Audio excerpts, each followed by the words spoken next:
Hey everyone, I'm working to hit 1,000 subscribers and I need your help to get there. If you enjoy this content, please hit that subscribe button right now. Everybody's spent this entire offseason obsessing over wide receivers and quarterback headlines, and somewhere in the middle of all that noise, Washington might have quietly assembled something that's never actually existed in the history of professional football. Two linebackers standing side by side who between them combine strength, speed, size, and instincts at a level that literally has no precedent. One of them already has 2 Super Bowl rings. The other is stepping into a starting role for the very first time in his career, and when you put them together, you get a partnership that could end up being the single most underrated storyline on this entire roster. So today we're diving deep into Leo Chenal, why his arrival should have Commanders fans a lot more excited than they currently are, and why his fit next to Sonny Styles might be the most seamless pairing anywhere on this team. Welcome back to Commanders Focus. Let's break it down. Chenal sat down for an interview with NFL Network's insiders recently, and it was one of those moments that ended up sparking a much bigger conversation than the interview itself probably intended. When asked why he chose Washington, Chenal didn't hesitate. He talked about looking at everything on the table, the roster, the coaching staff, the additions being made around the building, and coming away convinced it was an obvious decision. But the real substance came when he specifically pointed to the system that defensive coordinator Dan Jones is bringing over from his time in Minnesota, saying it speaks directly to a linebacker like himself, a guy who lives in the middle of the defense making plays. That comment matters a lot because there's been plenty of speculation throughout this offseason about how closely Washington's new defensive identity will actually resemble what Minnesota built. And to be fair, that comparison always needs a caveat attached to it. We're talking about expectations here, not certainties, since nobody outside the building actually knows the full playbook yet. But hearing it straight from a player who's stepping directly into that scheme adds real weight to the idea that at minimum, there are strong thematic similarities coming to Washington's defense. Think heavy pressure packages, a lot of blitzing, contrasting looks between aggressive blitzes and softer zone coverage, instead of the more traditional pairing of blitzes with man coverage, and a base 3-4 front dressed up with multiple personnel groupings and disguised presentations. If that sounds exciting to you, it should. Because Minnesota's defense under this scheme made watching defensive football genuinely fun, which is something very few teams around the league can actually claim. There are maybe 2 units in the entire NFL that fall into that category, and Minnesota was one of them. Chenal's second answer from that same interview might end up being even more revealing than the first. One, though, he talked about how personalized this new scheme actually is, describing conversations with coaches that go both directions, where players give feedback and coaches build the system around what guys are naturally good at. And then he said something that immediately jumped out, describing himself specifically as a Mike linebacker playing in the middle, someone who gets to go each direction, come downhill, and operate with real flexibility. That single detail carries a lot of weight. In Kansas City, Chenal primarily played as a Sam linebacker in their base 4-3 look, rotating into more nickel-heavy sets when the situation called for it. Plenty of people have wondered whether he'd end up in that same kind of role here, playing next to Sonny Styles in whatever label Washington ends up using for its inside linebacker spots. But based on how Chenal described his own role in that interview, it genuinely sounds like he's stepping into that true Mike linebacker position himself.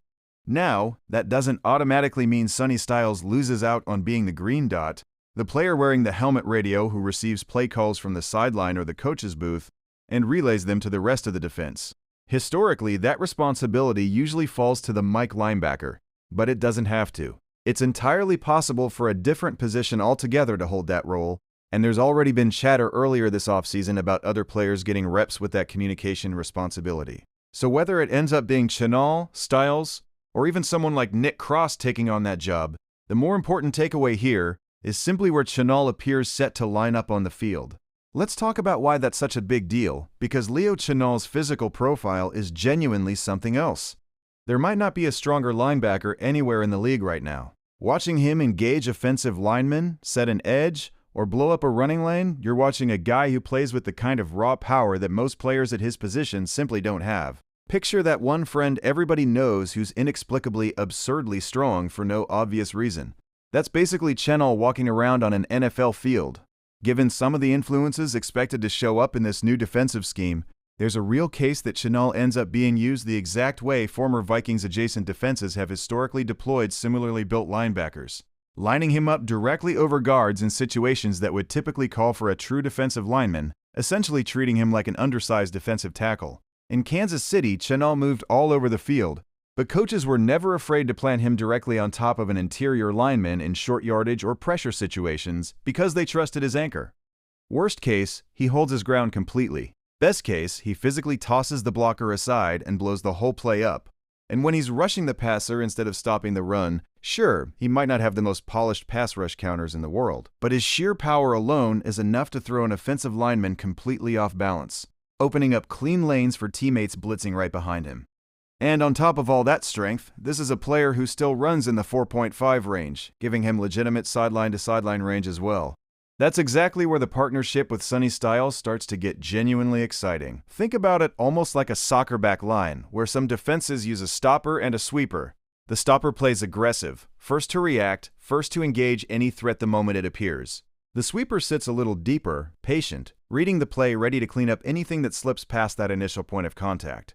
That's essentially the dynamic you get with Chenal and Styles. Chenal brings that aggressive, physical, get-his-hat-on-the-blocker mentality, stonewalling whoever's in front of him, while Styles gets to use his range and coverage instincts to scrape around the field, close off running lanes, and make plays in space. Even their physical measurables line up with that dynamic perfectly. Chenal posted a 999 out of 1,000 on his relative athletic score. So make no mistake, this isn't just a strength guy who happens to also play football. He's a legitimately elite athlete too. He measures in at 6'3", 250 pounds, putting him within just a few pounds of names like Dorrance Armstrong and Odafe Owe on this same roster. Sonny Styles sits close in weight around 245 pounds but stands taller at 6'5". Put those two builds together with the range, coverage background, and instincts both players bring, and you get a partnership that just fits together seamlessly on paper, and if things go the way they should, on the field too. And this isn't just optimism talking, the actual production backs it up. In 2024, Chenal was Pro Football Focus's fourth-graded run-defending linebacker in the entire league. The year before that, in 2023, he ranked third. And it wasn't just about stopping the run either. Across those same 2 seasons, he ranked 5th and 6th respectively in overall defensive grade among every linebacker in football. Even what people are calling his down year last season, he still finished ranked 19th overall, which still puts him in the top 20 linebackers in the NFL according to PFF. For context, that ranking put him ahead of Carson Schwezinger, who won Defensive Rookie of the Year and landed on national top 10 off-ball linebacker lists, and it also put him ahead of Roquan Smith, who ranked second on that very same list. And that's supposedly Chenal's worst season. Beyond all the physical, run-stopping production, this is also a guy capable of making genuinely spectacular athletic plays, including a spinning one-handed interception against Lamar Jackson and Mark Andrews during a game against the Baltimore Ravens. That kind of ball skill combined with that kind of raw strength is something Washington simply hasn't had at the linebacker position in a very long time, if ever. Put it all together, and there's a real argument to be made that Chenal and Styles form the single most athletically gifted linebacker duo in the history of professional football. That's not hyperbole for the sake of getting a reaction. It's a genuinely defensible claim once you actually stack up the measurables, the college and pro production, and the physical profiles side by side. Even in a scenario where this defense doesn't come together the way everyone hopes, at the very least, watching these two fly around the field should be entertaining football, which is more than Commanders fans have gotten out of this defense over the last couple of seasons. There's also something worth pointing out that goes beyond raw talent. Chenal has genuinely embraced being part of this organization from the very moment he signed. He immediately updated his social media to show his new team colors, started posting about the Commanders, and has talked openly about the disappointment of Washington's playoff run ending in the conference championship game last season, despite the fact that his own team beat Washington in that exact game before eventually reaching the Super Bowl. 2 Super Bowl rings deep into his career already, he's still talking about wanting to get back to that stage with this new group, which says a lot about how quickly he's bought into this locker room.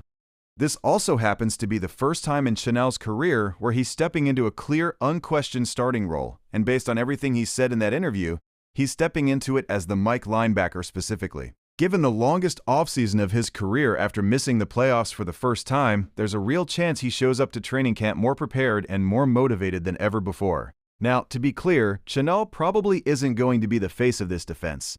That role likely belongs to someone like Sonny Styles, Odafe Owe, or Nick Cross, but when it comes to being the cog that makes the entire unit function, there's a strong case that Chenal is exactly that piece, on top of simply being an excellent player in his own right. So here's what I want to know from you. After everything broken down here today, do you agree that Leo Chenal is the most underrated addition on this entire roster? Is this the pairing that finally makes Washington's defense must-watch football again?